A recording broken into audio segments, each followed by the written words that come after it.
So, if you woke up this morning and basically tuned on Netflix, you would have saw that Monday Night Raw, or we can call it for at least this week, Monday Morning Raw, was live. But not live from here in the States, no. It was live from Perth, Australia, basically wrapping up the whole Crown Jewel weekend. And one of the more noteworthy things that came out of this was the ending.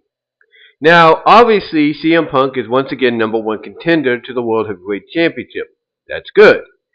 Despite how you feel about him and Rollins going at it with each other, basically they do deliver. And promo-wise, they, basically they are some of the best storytellers, realistically, work shoot style and all that you can ever ask for. But something unique happened, and I think if you look at the picture that's going to be accompanying this audio for this audio video, you look at the picture, pretty much, yeah, this shocked a lot of folks.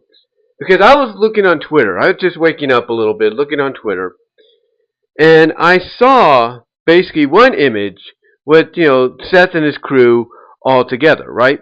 And then I saw a more updated image, and Seth was down on the ground, and you had Paul Heyman raising the hands, or raising the arms, I should say, reluctantly. Some people seem to, basically gloss over that, but reluctantly raise up the arms of both Bronson Reed and Braun Breaker. And the reason for that, and you see Braun Breaker holding the world title, is because after they attacked CM Punk and everything, and just when it looked like everything was all hunky-dory and everything, the Vision is being, dubbed as being dominant. Seth Rollins has finally got what he wanted. What happens? Braun Breaker goes to one of the corners on the right side of the screen. Goes to the upper right-hand corner, right, of the ring. And what happens? As Seth is celebrating and all that, Braun turns around. Everybody, the entire crowd, is going whoa for Seth Rollins, right? Because Seth. Whether he's a heel or a tween or a face, fans can't help but gravitate to him and like him. Unless, he finds a way to antagonize them and then they'll boo. But most of the time, I think it's out of respect for what this guy has accomplished, what he's done, and so on and so forth. So, what happens? Seth is gloating. They've attacked Punk. He's trying to get the advantage over Punk.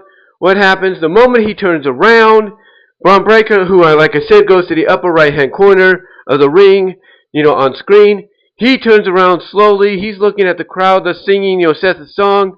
And as he kind of, turns around slowly. And at the moment that Seth turns around, boom! Almost at 30 miles per hour, if you will, as sometimes he's described to do, Braun Breaker hits Seth Rollins with a spear. And it shocked Paul Heyman, because Paul Heyman was like, "What are you doing? What are you doing?" And then Braun goes over to Bronson and says, "Hey, make a choice. You either with me or what?"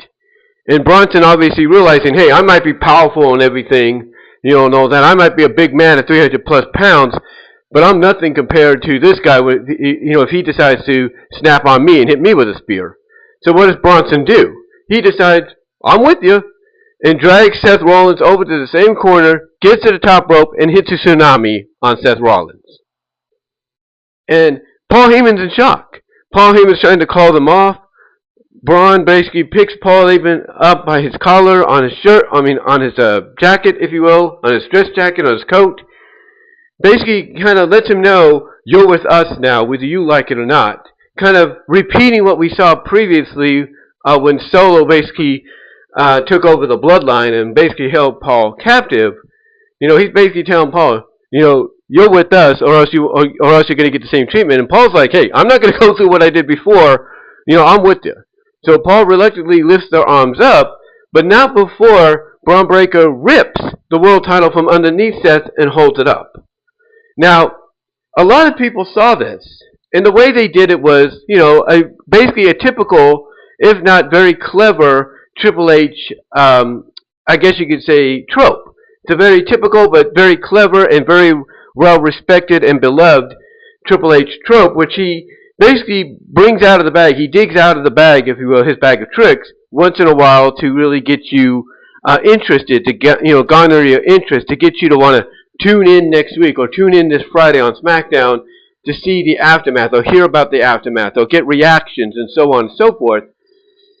what Triple H did, right before this happened, is he puts the credits on screen. It says executive producer Lee Fitting, Paul Levesque. Just like he had done before, when NXT went on, or when he would end an NXT show or make it look like he ended an NXT show, and then he'd basically do an angle with shock people, or like when he did when CM Punk returned, so on and so forth, right? Well, he did that here. He did that here, giving us a false sense of security. Now, we have no choice but to tune in either on Friday or next Monday to see what's going on, to see what's happening. But again, it got a lot of people shocked. It got a lot of people shocked and got them. I wouldn't say got people. Well, yeah, it got people shocked. It may. Well, let me correct myself. I should say it didn't get people shocked. It shocked people. Is what I'm trying to say. It shocked people. That's what I was trying to say. But it shocked a lot of people. It got them talking. Online and everything. But here's the common thing. Here's the common thing about it, though. Nobody, and this is what I'm looking at. A lot of people, like I said, were shocked. They were shocked by this, but a lot of people are also saying this could be another ruse. And the reason they're saying that is you got to look at what Seth Rollins had done previously, like before he cashed in. He made it look like he injured his leg in his match against LA Knight in Saturday Night's Main Event, right? But that turned out to be a ruse. That way he can catch either Gunther or CM Punk, or in this case CM Punk, off guard after the match at SummerSlam on night 1. So obviously, nobody's gonna. So obviously, the story here, I should say, is no one's gonna believe him.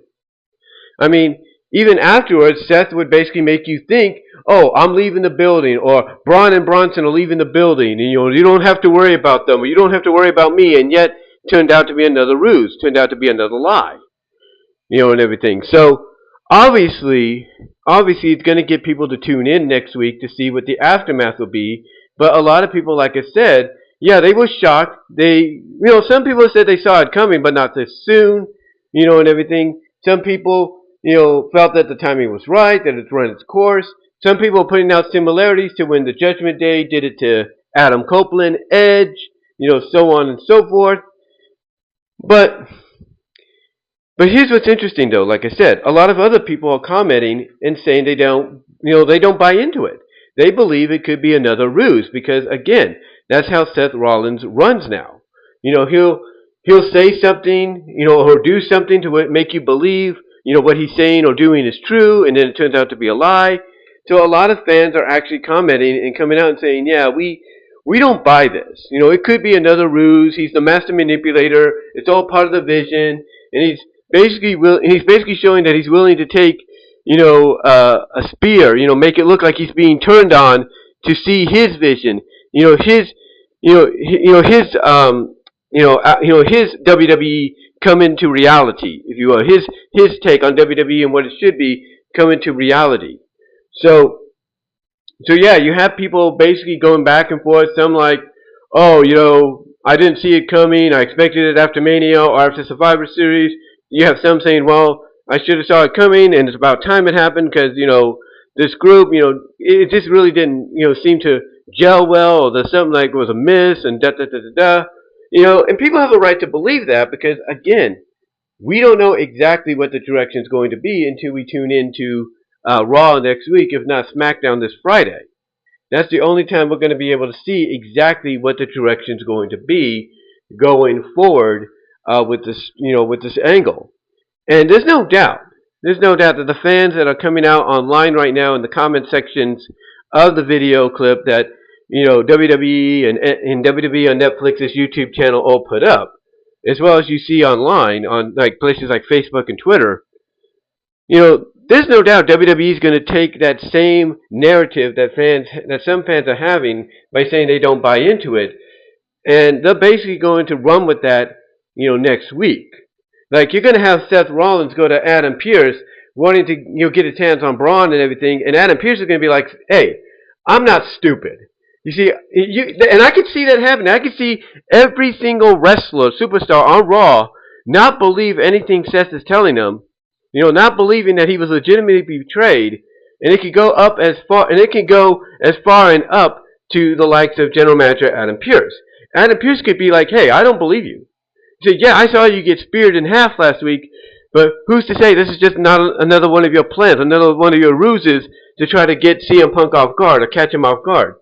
You can. I mean, having Adam Pearce tell him that next week in Sacramento, basically letting him know that, hey, what you did at SummerSlam and what you did afterwards pretty much put you in a don't believe, don't trust, category. He says, so I don't believe or trust a word you say. Now, they could throw a wrench into the equation by saying, well, you know what? Maybe I can believe a word you say. Maybe I will believe you if you go out next week or tonight, team up with CM Punk, and face them. Face them in a match. Tonight. Tonight. Face them in a match. And if I see one hint of betrayal, though, then I know you're lying. But if I could see you guys work well together, put your differences aside, and try to win, then maybe you're telling the truth. He could do that. He could do that to make things interesting because, again, Seth Rollins has set himself up to basically not be trusted, even after this. And if this is legit, if this is not a ruse, if this is like basically the next step in evolving and growing the careers of Bronson Reed and Braun Breaker, then so be it. Some people are saying it's a Paul Heyman thing, like Paul Heyman's behind it, but you look at the reaction Paul has, it's like, how can he be behind it if he didn't even see it coming? But again, it could be all a ruse. Let's not forget, Paul Heyman is known to be part of ruses. Remember, a couple years ago, when Roman Reigns was facing Brock Lesnar and everything, Paul Heyman made it look like he was back with Brock Lesnar after Roman Reigns pretty much, quote unquote, kicked him out of the bloodline after giving him a Superman punch. But that didn't happen. Yeah, he was back with Brock, but it was a ruse. It was all a ruse to catch Brock off guard, and it worked. So obviously obviously people are going to look at that, fans that is, and say this could be another one of those situations. To where basically, Paul Heyman to where Paul Heyman makes it look like he's in shock. It makes it look like, Seth has been betrayed, but it's all a ruse. But what's interesting, though, again, like I said about this, is the storyline that can play, that comes into play.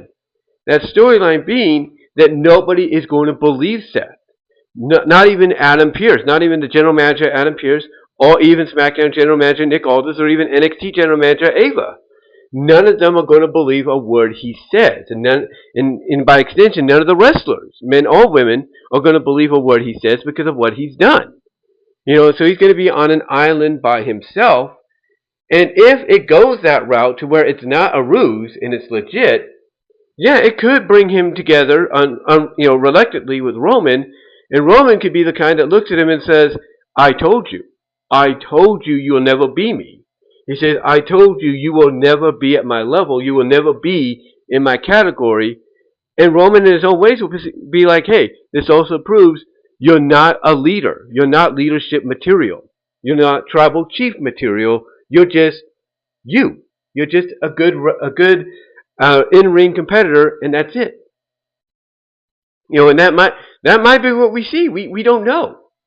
We don't know, but it's definitely got people talking. There's no doubt. It definitely has people talking. I mean, it's got me talking and doing this video, or audio video, if you will. But anyway, it's got people talking. And like I said, it could go two ways.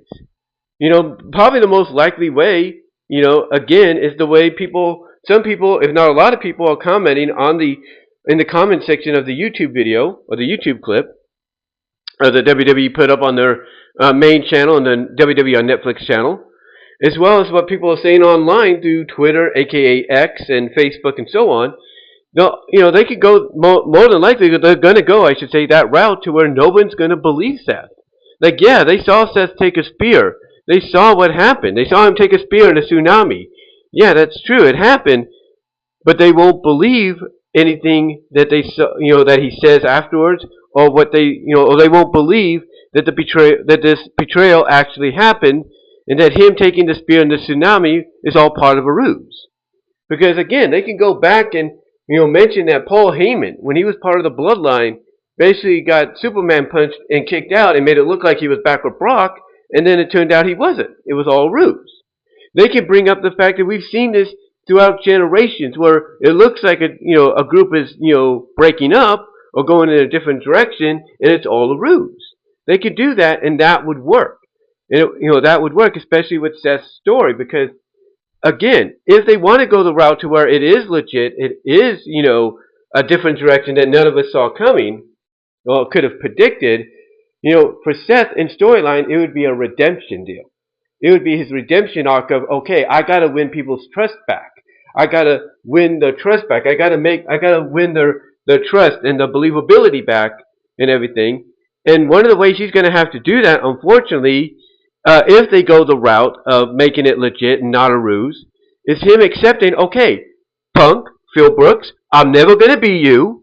I'm never gonna be the best in the world, no matter how hard I work. I'm just me. I'm just me. I gotta carve my own path. And then maybe the same with Roman. He's gotta be like, Roman, I'm never gonna be you. I'm never gonna be at that superstar status that you're at. I'm never gonna be at your level. I'm just me. I just gotta accept that. Now, again, they could play that into the whole, oh, they don't believe him, they don't trust him, they don't, think him and the Vision are done. And let's say they have to team up at War Games.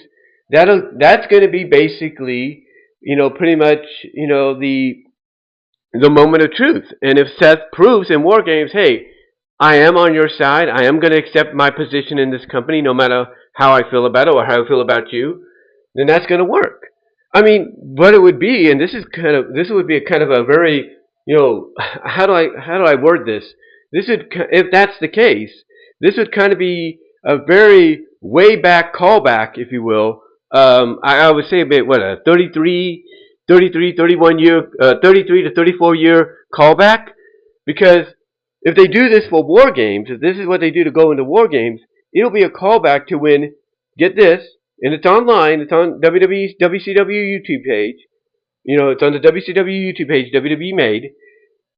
Basically, it'd be similar to when Nikita Koloff, his loyalty to Sting, his loyalty to Dustin, and all of them was put into questions during War Games, during the Sting Squadron versus Dangerous Alliance match. It could have a similarity to that, to where, okay, we have to team with Seth, whether we like it or not, but how do we know we could trust him? And if Seth enters the ring last, and you're thinking, oh, he's going to pull a Kurt Hennig, from NWO days and all that. Make it look like he's against them, but then he's not against them. He's still with them, and da-da-da. Or they could go the route to where it looks like Nikita's the last, Seth, like Nikita is the last one in, but then it turns out that he's actually he's actually going to work alongside Punk and Roman to get the victory. So they have a multitude of choices. They could do either one of those callbacks in their own way, in their own quote-unquote vision, if you will. But we'll have to see. And that's what I like about what's going on here. Obviously, WWE getting that critical C rating from ESPN, their own partners now, for WrestlePalooza, and then now getting a better rating for Crown Jewel, a B rating. Obviously, it's the kick in the pants they need to be like, okay, we need to go back to being what made us who we are. We need to go back to being unpredictable, to basically taking what people are saying and hearing about on the internet and throwing it in their faces and saying, ha, you didn't see that coming, did you? You didn't expect that, did you? But it's gotten you talking. It's gotten you going like, oh my gosh, I didn't see that coming. So obviously, it's causing Triple H, Paul Levesque, and his creative team on Raw, and by extension, Levesque and Road Dogg's creative team on SmackDown, to go back to what brought both shows to the dance, and what made the Triple H era, as it's known, be so revered, in the way people, fans, and talent were reviewing it, or revering it, I should say. So it's going to be interesting to see where they go with this going into next week, and as we build to War Games. Again, the storyline obviously is no one's going to believe Seth. No one's going to believe him, going into War Games and all that. No one's going to, believe a word he says. They're not going to believe the attack on him is legit. They're all going to think it's a ruse. And it's great storytelling because, again, it could go the route of, yeah, we were right about him. If Adam Pearce says, okay, you're going to prove yourself. I'll put you with Roman. I'll put you with Punk, and we'll, da-da-da-da. You know, that could happen. Or if they do a triple threat, as some people are predicting, between Punk, Breaker, and Rollins, you could have it to where Breaker during the match makes it look like he's about to go, head to head with Seth, but then he just lies down for Seth, and then Punk tries, and basically Punk comes in there to stop him and everything before Seth can get the win, thus proving, hey, we were right about him. This is all a ruse. This is all a trick, and everything. But we'll have to see. We'll have to see. They have a lot of directions they can go with this, and they're all good. Again, the main direction, obviously, is no one's going to believe Seth. Yeah, they saw what happened, but they're not going to believe him. They're not going to believe a word coming out of his mouth, even though they saw what happened. They're not going to believe him, because they're all going to think it's just another ruse. And that the only way they're going to believe him, in this case Adam Pearce, is he's got to prove himself. And he's got to show that he's on the up and up, that what happened is legit. And the only way to do that is to either team up with CM Punk and Roman Reigns and whoever else at War Games to go against Braun Breaker, against Bronson Reed, or whoever their partners are, and everything. And that again, they do that, they can go one or two routes. They could go the Kurt Hennig route where he was at War Games, but even though he pretended he was injured, but he wasn't, and it was all a ruse by the NWO to defeat the Horsemen and take out Ric Flair for a while, But then again, they could also go the Nikita Koloff route. Again, that's a callback that goes back to about 91, 92 in War Games. But it's an interesting callback because what it does is it basically, like then, when Nikita brings into question, can Seth be trusted if he's like the last one in? If he's the last one in, can he be trusted? And basically they will have that opportunity to either, like I say, go the Kurt Hennig route or go basically, the Nikita Koloff route. And that could work. Heck, I know some people will bring up right now, they could go to the Dakota Kai route, and what she did to Tegan Knox. Yeah, they could do that too, but but again, we'll have to see. I mean, that is another direction they could go, and everything. That is another direction, but we'll have to see. We'll have to, see what the idea is going to be going as we build towards the War Games. But what it does do, speaking of War Games, it makes things more intriguing. It makes things more unpredictable as to who the men's teams are going to be going into War Games and who the women's teams are going to be going into War Games. Although I think we kind of have a clue and an idea of who the women's team is going to be going into War Games. I think we kind of have an idea of what certain members are going to be part of that squad, or both squads, going into War Games, in San Diego at the end of November. But what's interesting about this too, though, is we have the rest of this month. We have the rest of this month, believe it or not, we have the rest of this month, and we have most of November to build to this moment. Plenty of time. This is exactly, believe it or not, what WWE, Triple H, Road Dogg, and their creative teams, the new and improved creative teams, mostly for SmackDown, this is what they need.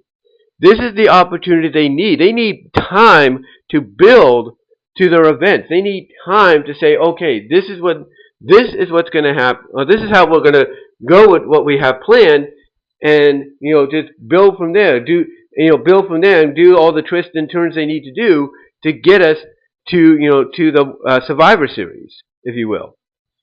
But again, as I said, it's going to be interesting. It's going to be interesting to see how they get us to that point. It's going to be really interesting and really intriguing, if you will. Because again, they could go the route where people say it's all ruse, and that that would fit into his character. No big deal. But now he's taking it a step further to where basically he's allowing himself to get physically hurt. Physically, like speared and tsunamied and all that. He's allowing it to happen. To get people to believe. Buy into what's happening. But the twist here is that nobody's going to. Nobody's going to buy, what happened to Seth to be legit or real. They're just going to look at it as another ruse. And the storyline, either they keep it as that, the storyline, the twist and turns, is he's got to prove himself. He's got to prove it wasn't. Even though if it does turn out to be exactly that. Or if it turns out to be legit, again, it's a great callback to certain War Game situations. Mostly Nikita Koloff, if it's to prove he is aligned with them, he is, on the side of people like Punk and Roman, he can put his differences aside for one night. Or if he is, going to pull a Dakota Kai, Kurt Hennig situation. It makes things a lot more intriguing and a lot more, and I know I'm saying that word a lot, so I do apologize, but it makes things more intriguing, interesting, and making you want to tune in. If not, if you live in the Central Valley region like I do, want to go on a payment plan, or if you can't afford to, buy a ticket to go see next week's Raw because of what happened this morning or tonight if you live in Australia, depending on where you're watching around the world internationally. It makes you want to see. It makes you want to see the aftermath after what happened today, this morning, this afternoon, tonight, what have you, if you will. But honestly, yeah, I was surprised. I saw that when I woke up this morning. I was like, "What? Really? What's going on here?" So, but I know some people are like, "Well, they were kind of hinting at it." I mean, the way they were basically making Rollins turn out to be, "Hey, I need to do this on my own." That's usually signs of, yeah, he's going back to being a baby face, or at least a tweener face, if you will, an anti-face, whatever you want to call him. Yeah, the signs. Yeah, I will admit the signs were there, but then again, as people are alluding to, it could all be basically part of another plan, another manipulative master plan. But we'll have to wait and see. But again, they have all kinds of opportunities, all kinds, and you can't deny that. You can't deny that whatsoever. But anyway, though, guys, that's all I'm going to say on it. That's all I'm going to say, guys. But let me ask you to do me something I should have asked at the beginning. And that is, do me a solid favor, guys. Like the video, ring the bell for notifications, subscribe to the channel. Also, click on the links in the description to find my content elsewhere outside of YouTube. As well as click on the Fourth Wall store and the OG Teespring store to get merchandise you can't get anywhere else. I only have one thing on Fourth Wall, but there will be more to come in the future. And also, guys, do me a solid favor and go to my Patreon and the Venmo and the Cash App to help me out there. It'd be greatly appreciated.